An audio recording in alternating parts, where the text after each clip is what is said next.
নমস্কার বন্ধুরা, আমি আজকে চলে এসেছি আর একটা রেসিপি নিয়ে। আজকে কিন্তু একটা বেশ মজাদার একটা রেসিপি নিয়ে এসেছি। এখানে দেখুন, বাসমতি চাল নিয়েছি আমি। চালটা ভালো করে ধুয়ে আমি মিনিট 15 ভিজিয়ে রেখেছিলাম। তো এবার আমি এই চালটা এর মধ্যে দিয়ে দিয়েছি, জলের মধ্যে, ফুটন্ত জলে। আর চালটা আমি এই বাটিটা ঠিক 1 বাটি মাপ করে চাল নিয়েছি। তো এই বাটিরই ওই 1 বাটি থেকে 2 বাটি থেকে এই এতটুকু পরিমাণ কম আমি জল নিয়েছি, মানে একটু কম জল নিয়েছি। দিয়ে জলটা ফুটিয়ে আমি চালটা ঢেলে দিলাম। এবার আমি দেখুন একটু নেড়ে দিলাম। নেড়ে দিয়ে আমি এটা ভাত হতে দেব। ভাতটা হবে এই যতক্ষণ ভাত হতে সেদ্ধ হবে ততক্ষণই হবে। মোটামুটি 25 মিনিট তো লাগবেই, 20 থেকে 25 মিনিট। 25 মিনিট আমি ভাতটা হতে দেব। আর এটা আমি ঢাকা দিয়ে দেব। তো ওই ভাতটা ফুটে গেলে কিন্তু আমি ঢাকা দিয়ে ভাতটা হতে দেব। ভাতটার আঁচটা কমিয়ে দেব, দিয়ে ভাতটা হবে। তো আমি সুমনা চলে এসেছি আমার রেসিপি ঝুলি থেকে একটা রেসিপি নিয়ে। আশা করি আপনারা সকলে ভালো আছেন, সুস্থ আছেন। আমার পরিবারে আমার সকল বন্ধুদেরকে স্বাগত জানিয়ে আমি আজকে রেসিপি শুরু করছি। তো দেখুন, ভাতটা কিন্তু ফুটতে শুরু করেছে। আপনারা চাইলে রোজকার ঘরোয়া চাল দিয়েও কিন্তু এটা করতে পারেন। আমি কি করছি সেটা আমি পরে দেখাচ্ছি। তো দেখুন, এটা ভাতটা ফুটছে, আমি ঢাকা দিয়ে দিলাম। এটা আঁচটা একদম মিডিয়াম টু লোয়ে দিয়ে দিলাম। এটা হোক, তারপর আমি আসছি। বন্ধুরা, আমি একটু ফিরে এলাম। তার কারণ হচ্ছে এখানে আমি 1 চামচ সাদা তেল দিয়ে দিচ্ছি। এটা আমার জলেই দেওয়া দরকার ছিল। আপনারা সবাই করেন, যখন ফ্রাইড রাইস করেন তখন ওইভাবেই করেন। তাহলে কি হবে, ভাতটা বেশ ঝরঝরে হবে। তো সেটা ভুল হয়ে গেছে, তার জন্য আমি ক্ষমা প্রার্থী। তো এবার আমি এটাকে আবার নেড়ে দিলাম। এই তেলটা দেওয়ার জন্য ভাতটা কিন্তু একটার গায়ে লাগবে না। এবার নেড়ে দিয়ে আমি আবার এটা ঢাকা দিয়ে দিচ্ছি। এই দেখুন বন্ধুরা, আমি ফিরে এলাম 25 মিনিট পরে। ভাতটা দেখুন খুব সুন্দর ঝরঝরে হয়ে গেছে। আর আমি কিন্তু এটা মাঝে 1 বার 2 বার নেড়ে দিয়েছিলাম, কারণ নিচে লেগে যেতে পারে তলে, সেই জন্য নেড়ে দিয়েছিলাম। এটা আমি এবার গ্যাস থেকে নামিয়ে বন্ধুরা করব। এই দেখুন সেদ্ধ হয়ে গেছে। আমি এটা স্ট্যান্ডিং টাইমে 5 মিনিট রেখে দেবো ঢাকা দিয়ে।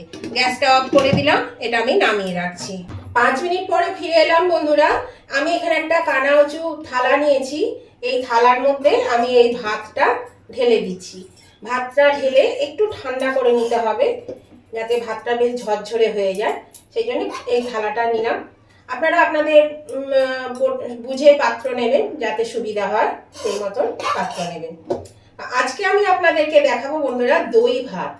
এটা ভীষণই একটা সুস্বাদু খেতে হয়, দারুণ লাগে খেতে। যদি আপনারা এখনো না করেছেন তাহলে অবশ্যই একবার করে দেখবেন, দেখবেন খেতে কিন্তু খুব ভালো হয়। দই ভাত, অনেক কিছু ভাত হয়, তার মধ্যে এই দই ভাতটা আমি আজকে আপনাদেরকে শেয়ার করছি। তো ভাতটা আমি এটা ঢেলে দিই পুরোটা, দিয়ে এই মিনিট 5-7 একটু ঠান্ডা করে নেব। ভাতটা ঠান্ডা করে নিতে হবে কিন্তু একটু। দেখুন বন্ধুরা, ভাতটা কিন্তু বেশ ঠান্ডা হয়েছে। এবার আমি এর মধ্যে দিয়ে দেব দই। যেহেতু এটা দই ভাত, দইটা প্রথমে দিলাম, দইটা তো লাগবেই। আর এখানে আমি এই বাটিটা 1 বাটি মতন দইকে ফেটিয়ে নিয়েছি খুব ভালো করে। দইটা কিন্তু ফেটিয়ে নিতে হবে, আর নর্মাল টেম্পারেচারে রাখবেন, তাহলে ভালো হয়। দিয়ে আমি এই দইটা এর মধ্যে মিশিয়ে দিচ্ছি। এটা আমি খানিকটা রেখে দিচ্ছি, আগে দেখি এটাতে আর দই কতটা লাগবে। এই সামান্য একটু থাকলো, এটা রেখে দিলাম। এবার আমি এর মধ্যে দিয়ে দিচ্ছি একটু আদা বাটা। এখানে আদা বাটা দিয়ে দিচ্ছি, এই 1 চামচ মতন আদা বাটা আমি এখানে দিয়ে দিলাম। এবার দিয়ে দিচ্ছি লবণ। এখানে পরিমাণ মতো লবণ দিতে হবে, যেমন আপনাদের ভাত করবেন সেই বুঝে লবণটা দেবেন। আমি এখানে খানিকটা লবণ দিয়ে দিলাম। এবার দিয়ে দিচ্ছি এখানে গোলমরিচ গুঁড়ো নিয়েছি, একটু গোলমরিচের গুঁড়ো। এবার দিয়ে দেবো শশা কুচি। এখানে আম কুচিও দিতে পারেন, কাঁচা আম কুচি বা শশা কুচি বা গাজর কুচি। তো এই সময় তো আম পাওয়া যাবে না, তো আমি এখানে বাড়িতে শশা ছিল, গাজরও ছিল, তো আমি শশাটাই দেখলাম ভালো লাগবে বেশি খেতে, সেই জন্য আমি শশাটা দিয়ে দিলাম এর মধ্যে। এখানে পরিমাণ মতো শসা কুচি একটু দিয়ে দিলাম। তো এবার আমি এটা ভালো করে মিশিয়ে নেব। তো নতুন বন্ধু যারা আমার চ্যানেলে প্রথম এসেছেন তাদের কাছে আমার অনুরোধ, এখনো পর্যন্ত যদি আমার চ্যানেলটা সাবস্ক্রাইব করে না থাকেন তাহলে অবশ্যই সাবস্ক্রাইব করে আমার পাশে থাকবেন, আর পাশে থাকা বেলটা অবশ্যই ক্লিক করে দেবেন। তাহলে আমি যখনই আমার নতুন নতুন ভিডিও আপলোড করব সাথে সাথে নোটিফিকেশন আপনাদের মোবাইলে পৌঁছে যাবে, আর সবার আগে আপনারা আমার ভিডিও দেখতে পাবেন। আর আমার উভয় বন্ধুদেরকে বলছি, আজকের এই রেসিপিটা আপনাদের যদি পছন্দ হয়ে থাকে তাহলে দেখতে দেখতে লাইক দিতে যদি এখনো ভুলে গিয়ে থাকেন বন্ধুরা, প্লিজ একটু লাইক বাটনটা প্রেস করে দেবেন।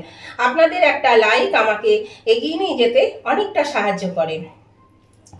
আর আজকের রেসিপিটা যদি ভালো লেগে থাকে, যদি খুব ভালো লেগে থাকে, তাহলে অবশ্যই আপনাদের বন্ধুবান্ধব আত্মীয় স্বজন সকলেই যাতে পেয়ে যায় তার জন্য প্রচুর পরিমাণে একটু শেয়ার করে দেবেন।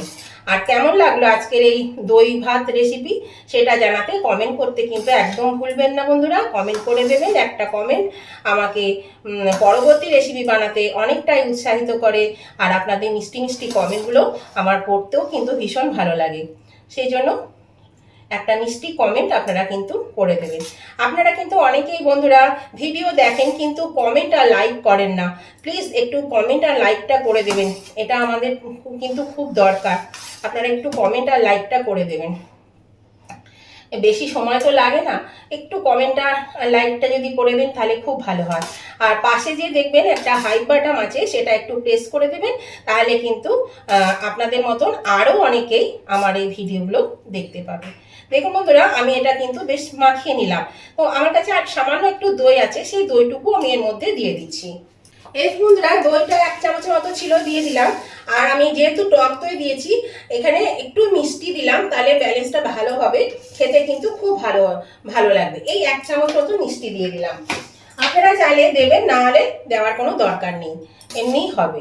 তো এবার এটা দিয়ে আমি ভালো করে মাখিয়ে নিচ্ছি আবার। এই আর সামান্য একটু নুন লাগবে, সেই নুন দিলাম আমি একটুখানি, কেননা নুনটা দেখলাম একটু কম হয়েছে, তার জন্য নুনটা দিতে হলো। 1/2 চামচ মতো নুন দিয়েছি। তো দেখুন এটা আমার মাখানো হয়ে গেছে, আমি এটা একটু সাইডে সরিয়ে রাখি। এবার আমাকে আরেকটা জিনিস একটু বানাতে হবে। এখানে বন্ধুরা আমি একটা তড়কা প্যান বসিয়ে দিয়েছি। এই তড়কা প্যানের মধ্যে আমি 1 চামচ ঘি দিয়েছি। আর এখানে দেখুন আমি বিউলির ডালকে ভালো করে ধুয়ে এখানে একটু ভিজিয়ে রেখেছিলাম, সেই ডালটা আমি এর মধ্যে দিয়ে দিচ্ছি।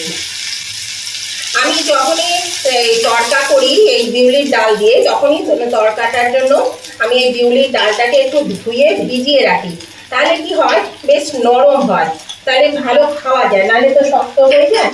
সেই জন্য আমি সবসময় তাই করি। আর আঁচটা কিন্তু আমার একদম কমানো আছে বন্ধুরা।